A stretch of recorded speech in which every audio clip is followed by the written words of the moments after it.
Jolie here for Seconds Out at the newish Peacock Gym here in Epping. Beautiful scenery where we are. Obviously not so beautiful what's happened over the last 24 hours with Denzel, which we'll come on to in a minute. But before we get on to Denzel, Louie Lynn fighting, main event, first prospect show.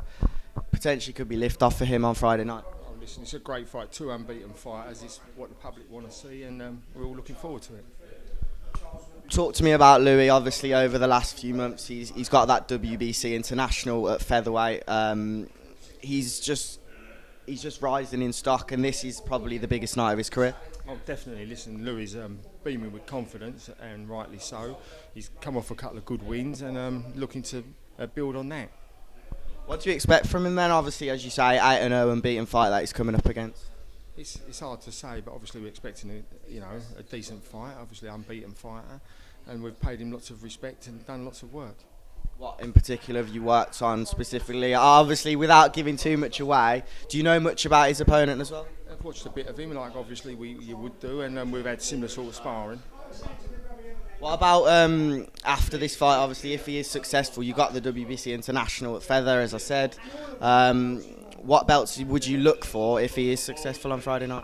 Well, to be fair, without being rude, I think we just look at one fight at a time, and this is, like I said, it's two unbeaten fighters going in there. Anything can happen. Obviously, we're prepared to win, but we're not looking beyond this tonight.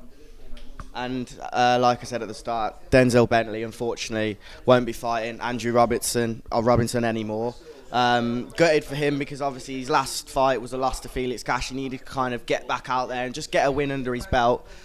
Must be frustrating. It's very frustrating, but look, at the end of the day, it is boxing and things happen.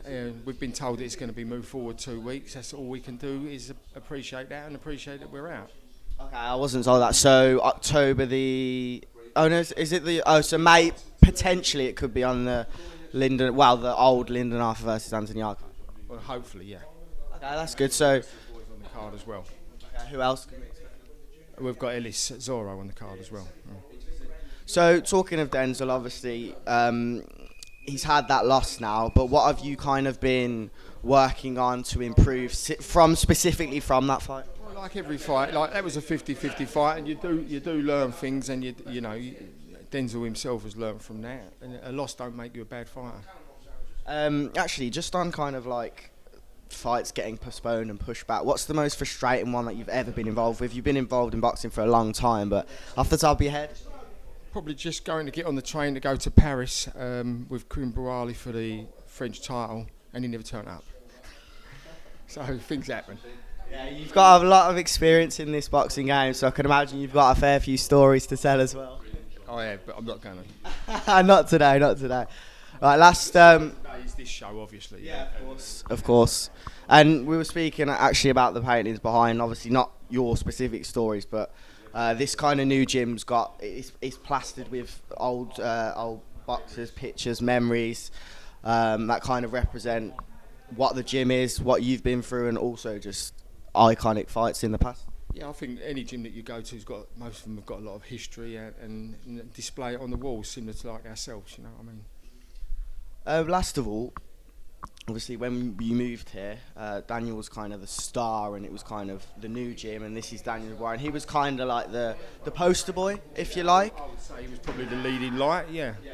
So the question is, you kind of led that on nicely. Who is going to be the leading light from now on? Well, I think we've got a couple of good kids coming through. I still obviously believe in Denzel wholeheartedly, and I think he will come through and shine. He was in a 50-50 fight, as I keep saying, and these things happen. I think we've got Louie, we've got Chris, we've got Ellis, we've got, like always, you just dust yourself off and start all over again. And then Tom is fighting October the 10th, is it? Yeah, he's Tom Akindele. So talk to people who haven't heard of him. He's making his pro debut, isn't he? He's making his pro debut, Tom. I mean, he's supposed to have made it nearly 3 years ago when we was putting on a dinner show, and I can't even remember what happened. It was that long ago. And then obviously COVID kicked in, and he ain't been able to come out. But Tom's been in the gym with everybody, helped everyone, worked with everyone, Daniel included. He's helped everyone prepare, so we're looking forward to that.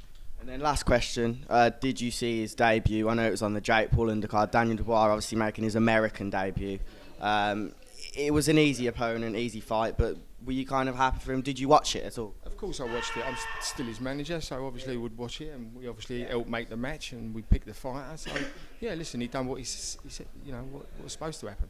Was that the aim, just to get a win in America? Because like I say, he was the US heavyweight champ, but you know, it was much lower than Daniel's level. Yeah, but anything can happen with heavyweights. You know, I don't think that's a valid point. You know, he's got in there and he's done what he's supposed to have done. That's it. There's one man that's been on his tongue for a few months now. Who can we expect to fight last? And this is the last question. Go on.